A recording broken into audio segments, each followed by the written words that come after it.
Fill your sink. Tear sections off as required.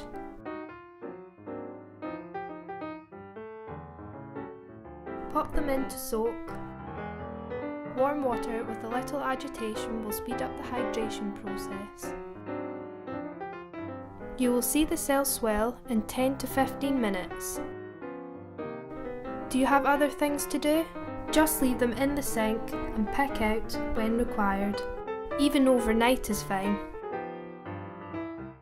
Remove from sink and shake off excess water.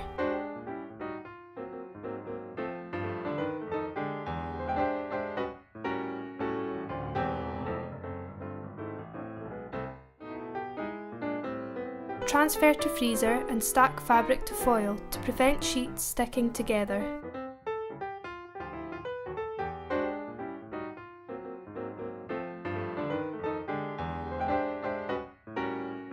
Please give us a call for any further information.